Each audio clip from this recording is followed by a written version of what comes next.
Hi guys, good evening. So the mic was not working for the past 2 days, so I didn't take the video for the past 2 days. The next is today we can see the hormones in gynecology and their important points. So this topic is found to be extremely high yielding and it clears all the confusions regarding the doubts you have in hormones in gynecology. Guys, please like this video and watch. So that will be a little bit motivation for me and for my efforts towards this video. Subscribe to the channel. Let's start. So first, hormones in gynecology. So first we can see FSH.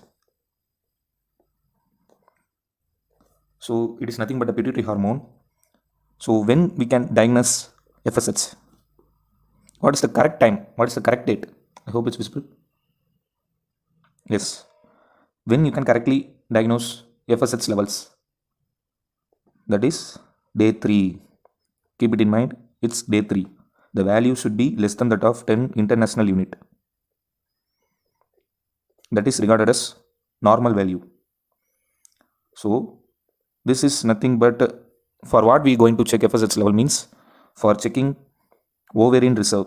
It is the most common test used to check for ovarian reserve. Most common.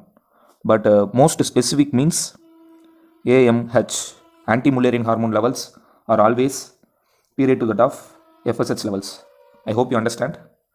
The next is, what if the FSH level is greater than or equal to that of 20 international unit or greater than or equal to that of 40 international unit? If it is greater than or equal to that of 20 international unit, then it says or it's suggestive of ovarian failure. That is premature ovarian failure.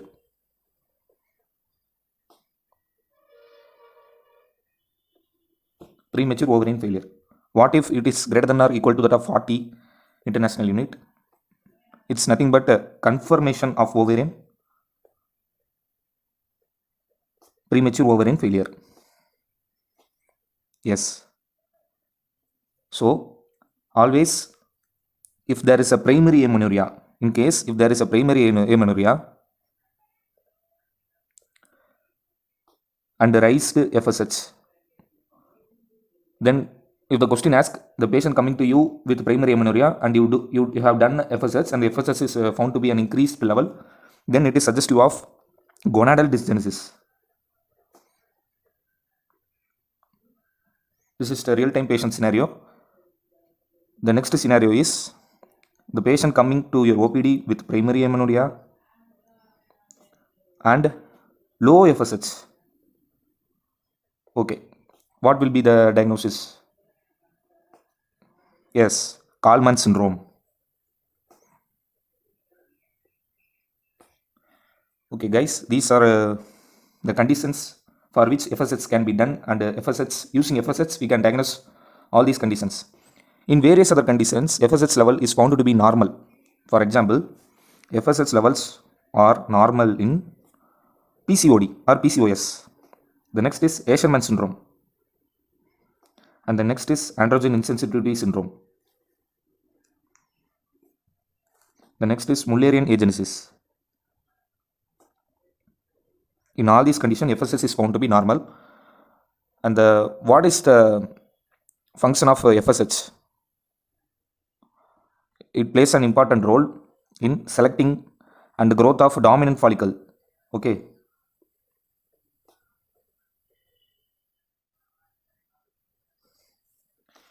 So along with the LH, it also peak just before ovulation. And the peakness is always helped by progesterone. Keep that in mind. Yes. This is the most important high yielding point about FSH. The next is LH.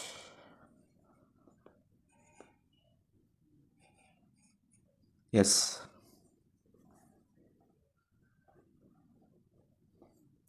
Okay. LH, as we all know, it will occur just before ovulation. To be specific, I hope it's visible. Yes, excuse me. Okay, so ovulation, yes, LHS will occur before ovulation, exactly at 36 hours. Okay, 36 hours before ovulation there will be an LH surge. In other words, we can say ovulation occurs 36 hours after the surge of LH. When will be LH peak? LH peaks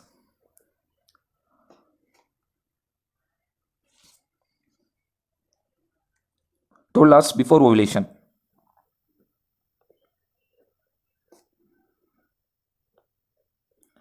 Or in other words, ovulation occurs 12 hours after the peak. I hope you understand.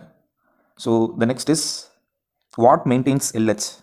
LH is always maintained by corpus luteum.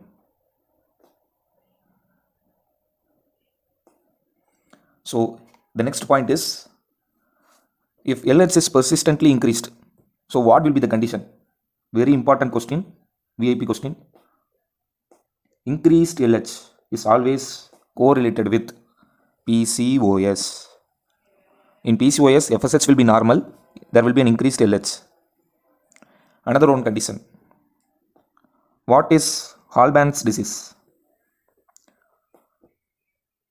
Okay, Hallman's disease is nothing but actually corpus luteum will persist with pregnancy. If there is a persistent of corpus luteum without pregnancy, is nothing but Hallman's disease. I hope you understand. The next, what will be the exact function of LH? This LH is responsible for causing mid-cycle pain, or it is also known as Mittelsmann's sign. It also stimulates Thika cells to produce androgen. Further, it stimulates luteinized granulosa cell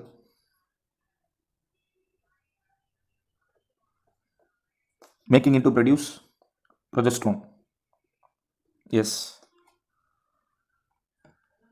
I hope you understand the important high yielding point about FSH and LH. Now we can see about estrogen. Okay, this is the third hormone we are seeing in this line. In estrogen, it always stimulates endometrium, thereby causing the proliferation of endometrium. It is nothing but a carbon 18 compound,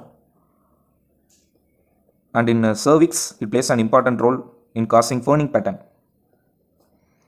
It gives thin copious discharge, thereby placing an important role for fertilization in the mid cycle. And in vagina, it plays an important role in giving the pH acidic, that is less than that of 4.5, and it plays an important role for the growth of superficial cells. The main important point is estrogen does not causes the growth of pubic hair or axillary hair. These two features, that is the growth of pubic hair and axillary hair, will always be carried out by androgen, not by estrogen. Very, very important point. The next is, if there is an decrease in estrogen, so what will be the clinical feature? Yes, it's the feature of post-menopausal clinical features, that is hot flashes and vaginal atrophy. Yes, the next point is, there will be a reversal of E2 is to E1 ratio in PCOS, because in PCOS E1 is increased, okay, but E2 is normal. So there is a reversal of E2 is to E1 ratio in PCOS. Up to or till now, we have seen the three most important point about PCOS. There will be a reversion of E2 by E1 ratio. FSH does not participate or it remains normal in PCOS. LH is increased in PCOS. The next is estrogen. Yes, important point. Estrogen has negative feedback on LH and FSH. Whenever there is an estrogen, it always will have negative feedback on LH and FSH hormones. Okay, and estrogen plays an important role in upregulating or priming of progesterone receptor. Yes, it plays an important role as a helping hand.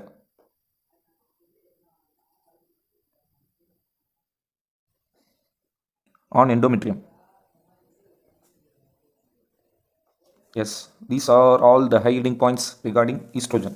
The next we are going to see about progesterone.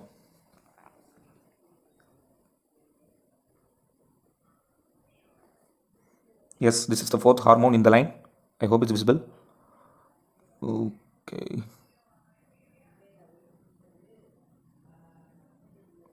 Yes.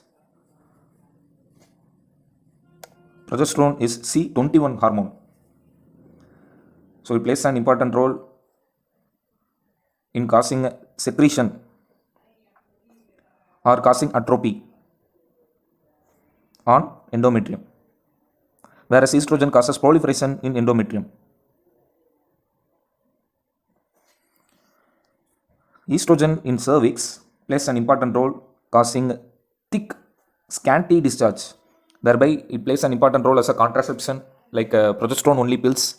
So, this type of thick cervical mucus makes sperm impossible to penetrate and cause the fertilization. So, hence, they can be used for contraception. The next is in vagina. In vagina, it plays an important role for the growth of intermediate cell.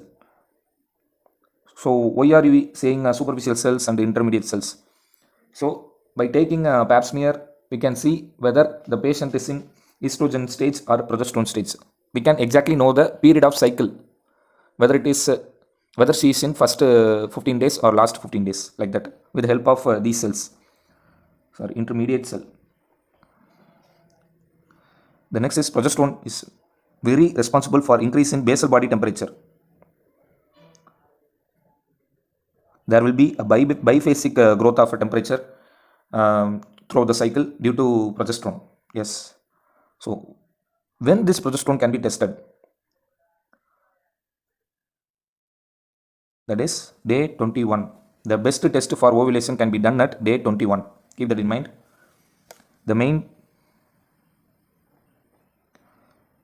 So progesterone is the main cause for regular withdrawal bleeding.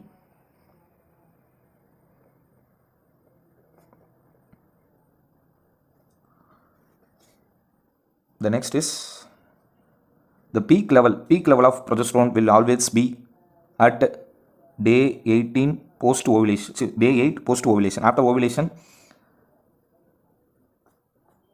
8 days after the ovulation, there will be the peak of progesterone. The next is this progesterone is treatment of choice for hyperplasia without atypia.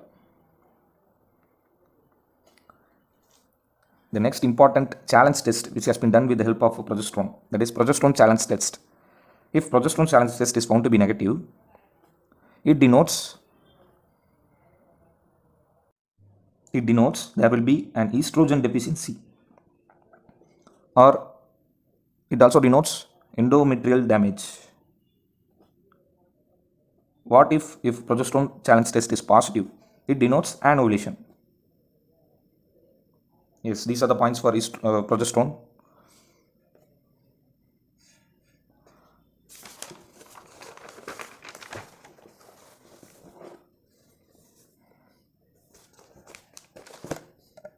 The next is androgen. Androgen is C19 hormone. It is secreted by Pica cells, as we have seen before. So it is secreted as a maximum amount. In what form? Yes, androstenedione. It is not secreted as DHT or DHEAS. So keep that in mind. As I said before, it plays an important role for the growth of pubic and axillary hairs in females. It is increased in PCOS, but it is not increased more than 200 nanogram. When it is increased to more than 200 nanogram, it is nothing but an virilization. It is a sign of virilization. The next is GnRH. Okay, GnRH is a therapeptide. There will be a pulsatile release at puberty. In every night, there will be a pulsatile release at the puberty, thereby causing or priming the release of LH and FSH to determine the growth of ovarian follicles. Yes, there will be pulsatile release at puberty,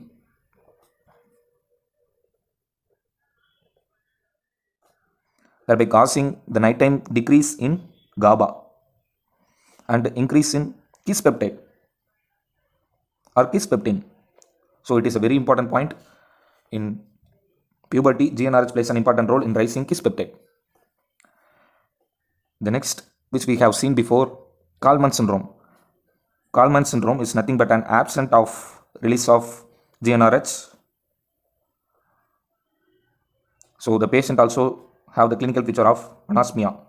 So this clinical feature is specifically added in the question if the examiner wants the answer as Kallmann syndrome. So what if the GnRH pulses at high frequency? High frequency pulses stimulates LH.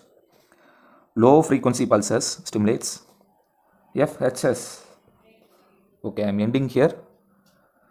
Guys, please support me. Please subscribe the channel. I have included our channel link in Telegram. Keep your preparation in a positive way. Never afraid of negative. Keep away from your negative friends. Always talk to your well-wishers. All the best, guys. Subscribe the channel for more videos.